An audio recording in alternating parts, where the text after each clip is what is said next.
Olá, gente linda da segunda série do ensino médio. Boa tarde, quase boa noite a todos vocês. É um prazerzaço, como sempre, poder estar com vocês. Quero já começar contando que a aula de hoje se chama, vejam aí na tela, faz de conta que estou sonhando. Humilhação, preconceito e discriminação. E vocês estão vendo aí que a primeira parte do nosso título é uma citação. Ela vai entre aspas, e a gente vai voltar a falar dessa citação quando a gente estiver encerrando o nosso encontro de hoje, para a gente fechar as nossas reflexões, tá bom? Aí, para a gente se organizar, pessoal, quero relembrar vocês da habilidade que a gente vai trabalhar na aula de hoje, que na verdade é uma habilidade com a qual nós começamos a trabalhar já na semana passada, né? Então, é identificar e criticar práticas de humilhação. O objeto do conhecimento também permanece o mesmo, é o de filosofia política e ética, humilhação, velhice e racismo. Então, como sempre nas aulas de filosofia, nós temos uma sequência de 2 aulas tratando de uma mesma habilidade. Hoje, portanto, é a aula em que a gente vai encerrar esse ciclo correspondente a esta habilidade específica. Só para relembrar, semana passada nós tivemos uma aula que se intitulou Vamos falar sobre humilhação. E hoje, então, dando prosseguimento às nossas reflexões, a gente vai ter a aula de hoje, nomeada Faz de conta que estou sonhando, humilhação, preconceito, discriminação. Eu quero que vocês já vão pensando, né? Quero contar para vocês que essa citação que intitula o encontro de hoje é uma citação de uma obra literária, de uma autora brasileira, muito importante, que traz para a gente um montão de elementos para a gente pensar sobre o tema de hoje, que é o tema do preconceito, da discriminação. E se vocês conhecerem, né, a obra de onde a gente tirou essa citação, contem para a gente aí no chat. Se não, a gente vê juntos no final da aula, tá bom? Pessoal, vamos começar então relembrando um pouquinho do que falamos na semana passada. Então, a gente, semana passada, fez um pouquinho uma conceituação, né, do que seria humilhação, a partir da perspectiva de 2 autores, né, de 2 filósofos, que são o John Rawls e o Margalit, né? Então, eles traziam ali uma conceituação bem interessante, né? Bem frutífera para a gente pensar processos de humilhação a partir da perspectiva individual, da perspectiva do cidadão, né? E hoje, então, seguindo nessa mesma direção, eu quero que a gente amplie um pouquinho a discussão que iniciamos na última aula, pensando juntos. Como será que se relacionam, vejam aí na tela a perguntinha, preconceito, discriminação e humilhação? Será que existe alguma relação entre essas 3 coisas? E se existir, qual será? Então, 2 minutinhos aí no chat para eu ver as contribuições, a participação de vocês, a gente já se encontra.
Então, pessoal, a gente recebeu aqui pelo chat diversas contribuições interessantes, né? Eu quero comentar algumas. Eu queria só lembrar os professores, pedir a gentileza de que, ao trazerem as respostas, tragam também o nome, né, do estudante, o nome da escola, para que a gente possa também prestigiar, né, a participação e a contribuição no nosso encontro. Então, a pergunta é, como se relacionam preconceito, discriminação e humilhação? E aí, a gente tem aqui algumas respostas interessantes. Por exemplo, o professor Leonildo, ele diz assim para a gente, olha, quando há preconceito, há também humilhação e discriminação. Então, a gente pode pensar assim, né? Como a discriminação, essa ação, né, discriminatória que é fruto de um pensamento preconceituoso, né, e, bom, a discriminação certamente é uma forma de humilhação. Então, de fato, no mais das vezes, essas três coisas, preconceito, discriminação e humilhação, elas costumam caminhar juntas, né, de uma tal forma que eu gostaria de convidá-los a refletir sobre esse tema de hoje a partir de uma perspectiva que para alguns já é familiar, mas que para outros eu tenho certeza de que será uma perspectiva nova, que é a perspectiva, né, a visão que se constrói a partir da interseccionalidade, né? Então, a interseccionalidade, que é essa ferramenta metodológica que eu quero com um pouco o tema da humilhação, da discriminação, do preconceito, ela vamos ver aí na tela, uma ferramenta metodológica que tem por base a ideia da inseparabilidade, então, inseparável, né, inseparabilidade estrutural entre gênero, raça e classe. Né? E como o objeto de conhecimento do nosso encontro de hoje nos convida a pensar velhice, a pensar racismo, que tal fazermos essas reflexões a partir de um lugar, né? A partir de uma ferramenta metodológica específica que é a interseccionalidade. Vamos começar juntos? Então, olha só, para falar de interseccionalidade, sobre essa ferramenta que a gente vai tentar utilizar hoje, a gente não pode deixar de falar de uma estudiosa estadunidense, que é essa que está aí na tela para vocês, a Kimberly Crenshaw, né? Ela nasceu em 1959 e ela hoje é muito estudada, muito conhecida pelos seus escritos e pelas suas contribuições a respeito da teoria crítica da raça, né? E a Kimberly Crenshaw, ela tem uma contribuição muito importante para os estudos interseccionais. Bem, considera-se que ela que cunhou esse termo, né, a partir das discussões, das rodas, dos círculos de discussão das feministas negras nos Estados Unidos. Então, quando a gente fala de interseccionalidade, a gente está falando de uma certa perspectiva, a gente está falando de um certo olhar que tem um ponto, né, na história em que ele surge, e é lá na década de 60, e tem também uma origem muito específica, que é essa das discussões que as feministas negras faziam através sobre gênero, sobre raça, né? Então, quando a gente está falando de interseccionalidade, a gente está falando dessa perspectiva segundo a qual é impossível separar gênero, raça e classe, certo? Impossível. Gênero, raça e classe, diz a interseccionalidade, totalmente conectadas de uma tal forma que, se eu quero pensar sobre raça, se eu quero pensar sobre classe, se eu quero pensar sobre gênero, eu não consigo separar nenhum desses três. Não consigo pensar gênero sem pensar raça, não consigo pensar raça sem pensar classe, não consigo pensar classe sem pensar gênero, né? Elas estão estruturalmente conectadas. E aí, eu gostaria de convidá-los a começar, então, pensando um pouquinho sobre velhice, que é um dos temas que o objeto de conhecimento traz para a gente para o encontro de hoje, né? E aí seria importante se a gente pudesse entender um pouquinho do que a gente fala quando a gente fala em velhice, né? Então, eu fui lá na Organização Mundial de Saúde procurar ali um pouco qual é a categorização, né, que eles fazem de velhice. Então, a gente tem o seguinte, segundo a OMS, o idoso é aquele indivíduo que tem entre 60 e 74 anos. E esse sistema, segundo a OMS, é um que possui 90 anos de idade em diante, a idade entre a perspectiva da OMS e a do Brasil, né, do Estatuto do Idoso, porque ambas consideram que o indivíduo idoso é aquele que possui de 60 para cima, 60 ou mais anos de idade, né? Hoje, pessoal, sabem quantos idosos existem hoje no Brasil? Mais de 28 milhões de idosos, uma parcela grande da nossa população, então, considerada idosa, e que tem, então, portanto, de 60 anos acima, né? 60 para cima. Dentro de uma perspectiva filosófica, né? A Simone de Beauvoir foi uma filósofa francesa que se preocupou bastante, tanto com o tema dos feminismos, né? Pensar então a mulher como ela escreve assim na sua obra A Velhice, né? Ela escreve assim: não reconhecemos a velhice em nós, nem sequer paramos para observá-la. Somente a vemos nos outros, mesmo que estes possuam a mesma idade que nós. É interessante isso que a Simone de Beauvoir está trazendo para a gente, né? Como que a gente tem essa dificuldade em entender e compreender a velhice como se fosse aquela coisa que está sempre no outro, nunca na gente mesmo, né? E a partir dessa perspectiva, então, de velhice, ancorada aí nas categorizações da OMS e do Estatuto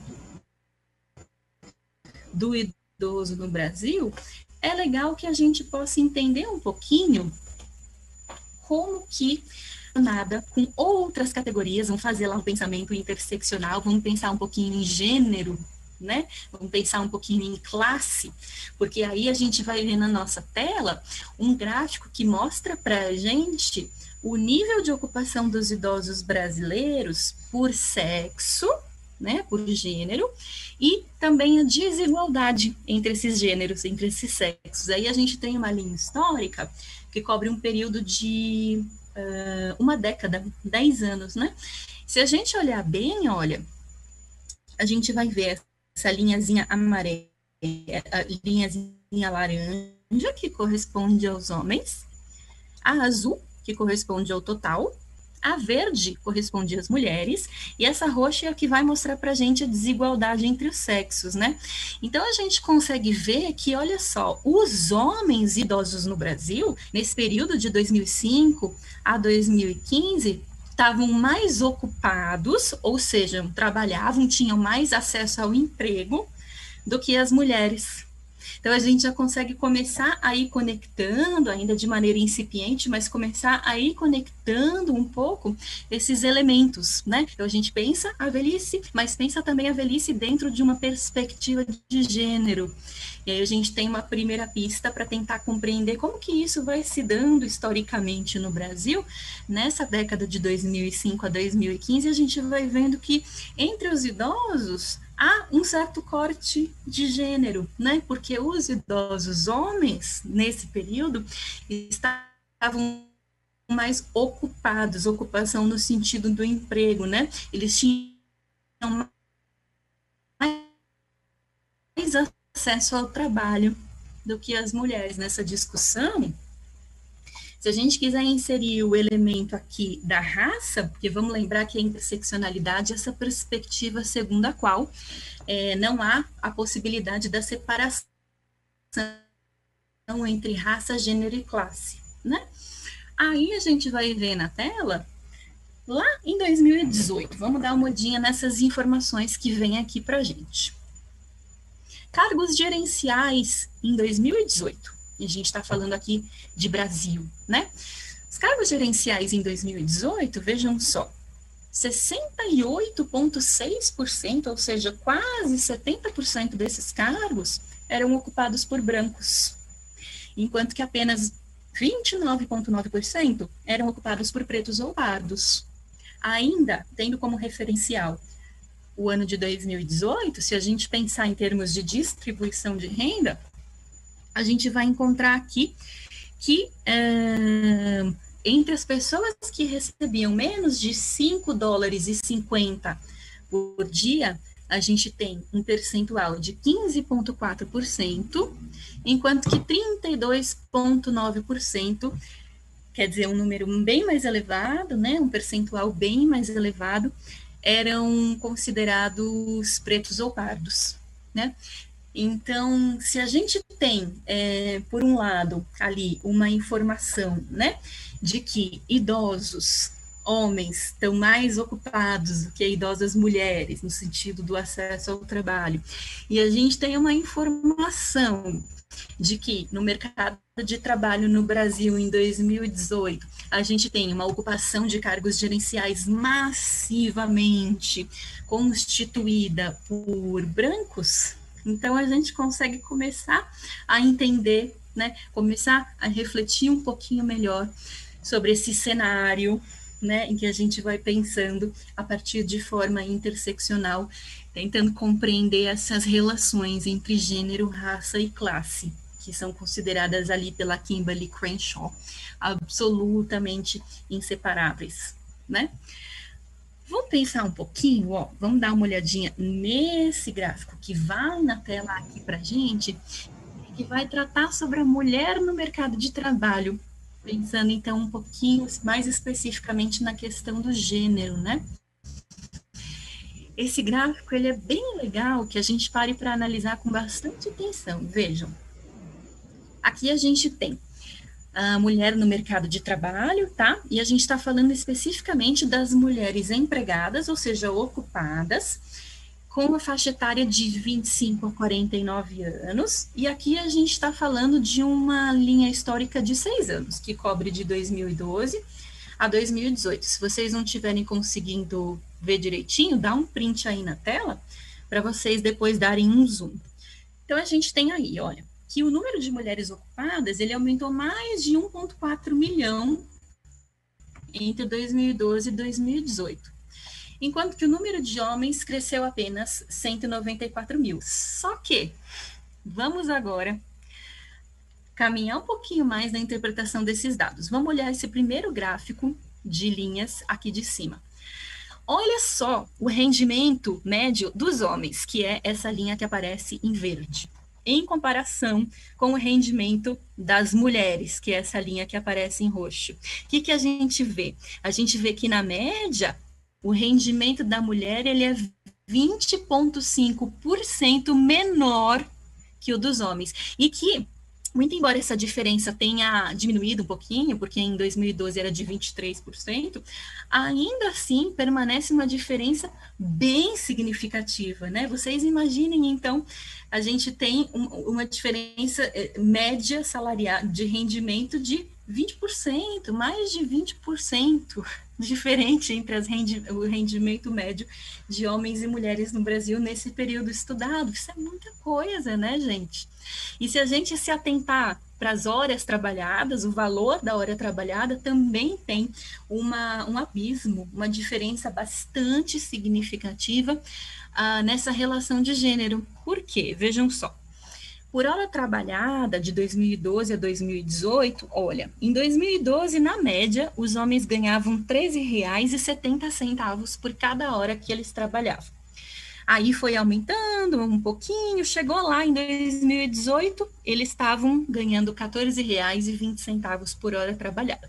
A gente considera, bom, teve um aumento, né? Em linhas gerais, teve um aumento.